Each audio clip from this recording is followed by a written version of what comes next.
What's going on, everyone, and welcome back to the Commentating Christian YouTube channel, where today we're going to recap match week 11 in the Premier League.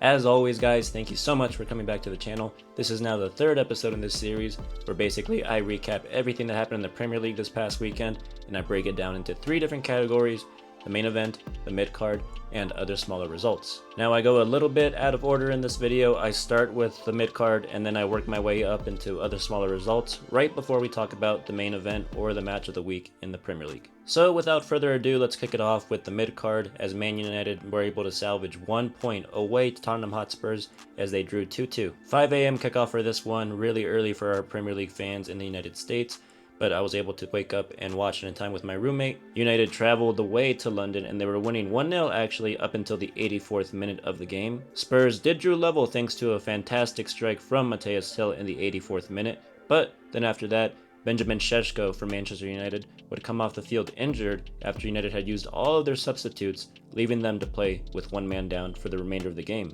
Now in the 90th minute, this might not seem like a huge deal, but it definitely did later on, as Spurs would find the go-ahead goal thanks to Wilson Odebert's goal in the 91st minute. Now, technically it was given to Richarlison.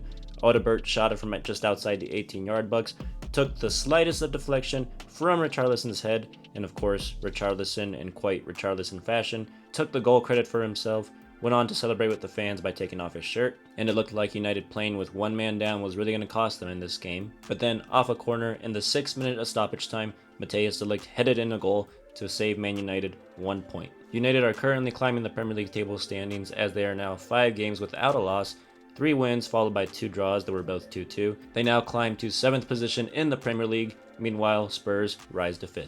Moving on, Sunderland would take on Arsenal in what was a very thrilling game. Honestly, I was debating between this and the Manchester City-Liverpool game to give it to the main event, but Sunderland proved to the world that Arsenal's defense is penetrable. Prior to this game, Arsenal have not conceded a goal in their last 8 games in all competitions, but it took Sunderland just 36 minutes to score against Arsenal after center-back Daniel Ballard thrashed a goal in the top corner to give Sunderland the 1-0 lead. Arsenal did draw level in the second half thanks to 1 goal from Bukayo Saka, and then went ahead 2-1 thanks to an absolute brilliant strike from Leandro Trossard. And from here, it would look like Arsenal were cruised to the victory, but Sunderland had a response. Summer deadline day signing Brian Brobby actually tied the game up 2-2 after he beat both David Raya and Gabriel to the ball, bravely put his foot just on it, got enough of it to put it in the back of the net to draw the game level for Sunderland. Ricardo Calafiori would actually have a chance to win it late on for Arsenal, but his shot, or his header I should say, was saved by the Sunderland goalkeeper, and then the follow-up by Mikel Merino was actually cleared by Ballard, the initial center back who actually scored the first goal for Sunderland. He proved to be a real hero on the day. Now, a couple of takeaways from this game. 1. Leandro Trossard, ever since he was given that starting role berth from Mikel Arteta, has really proven that he is worth starting over Gabriel Martinelli on the left wing. Since being given that starting role, Trossard has now 1 goal and 2 assists in his last 3 games in all competitions. Another takeaway, despite conceding 2 goals, David Raya was on absolute fire this entire game. Now, had it not been for him and his bravery from coming off his line, Arsenal would have definitely lost this game. Arsenal are still obviously top of the Premier League table, but that 6-point lead that they had over second place Manchester City now depletes to 4 points. Meanwhile, Sunderland continue to surprise everyone as they still sit in 4th place.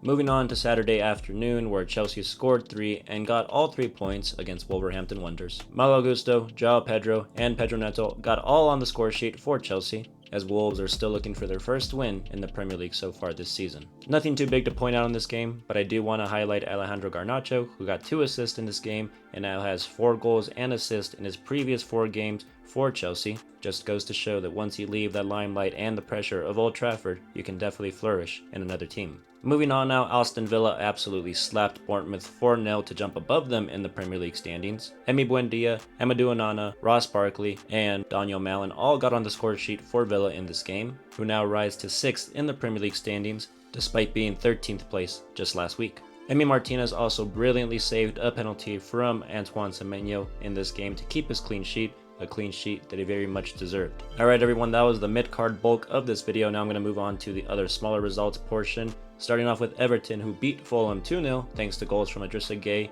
and Michael Keane. Both teams are still hovering just above the relegation zone as Everton sit in 13th and Fulham in 15th. West Ham, who are now 2 wins in a row in the Premier League after beating Burnley 3-2. Wilson, Souček, and Kyle Walker-Peters all scored for West Ham in this game, who were leading 3-1 until the 97th minute, where Josh Collins scored the consolation goal in this game for Burnley to make it 3-2. Now both clubs are level on points with 10, however West Ham is still in the relegation zone in 18th and Burnley just above them on goal difference in 17th place. The goal by Amadou Onana in this game in particular was absolutely brilliant, so if you guys haven't seen it, do yourselves a favor and go check it out real fast. Crystal Palace and Brighton also drew 0-0 this past weekend. Palace sit just above Brighton in the Premier League standings as they are in 10th, meanwhile Brighton are currently 11th. Moving on, Brentford beat Newcastle 3-1. Igor Thiago with 2 goals in this game for Brentford, and Kevin Sharday got the other one. Meanwhile, Harvey Barnes scored the only goal for Newcastle. Brentford rise to 12th in the Premier League, meanwhile Newcastle are still in 14th. Quickly touching on Newcastle here, I just want to quickly mention that just like 2 seasons ago,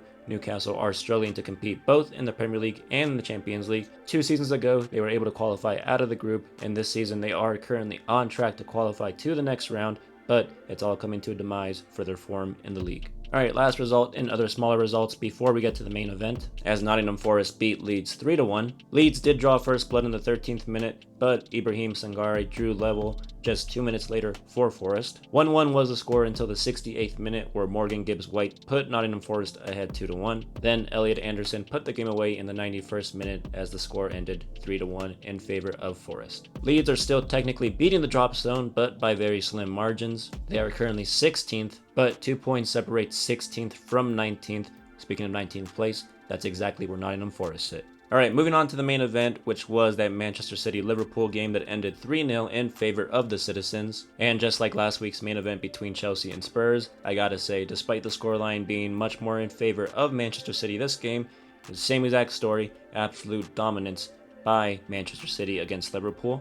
Mamardashvili did save a penalty from Erling Haaland early on in this game, but not too long after, Haaland would make up for that penalty miss by scoring a header to put City up 1-0. That's now 14 goals in the Premier League for Erling Haaland, 6 ahead of his next second best, which is Igor Thiago on 8. Van Dijk had thought that he gave Liverpool some hope in the 39th minute just later on, but his goal was eventually ruled off due to offsides. Then, to make matters worse for Liverpool and Arne Slot, Nico Gonzalez would score from outside the box, albeit off a deflection, to give City a 2-0 lead going into the break. Then in the 63rd minute, Jeremy Doku would put the nail in the coffin for Liverpool as he scored to make it 3-0. And him, just like Garnacho and Trossard, who we mentioned earlier, have really found his form after being trusted with that starting role. Liverpool, who were 3rd still in the Premier League just last week, have now dropped all the way down to 8th in the standings. Meanwhile, City, as we mentioned earlier, closed the gap just a little bit on Arsenal, who are now 4 points behind them in the Premier League. As mentioned before, Erling Haaland is still the top scorer in the Premier League with 14th.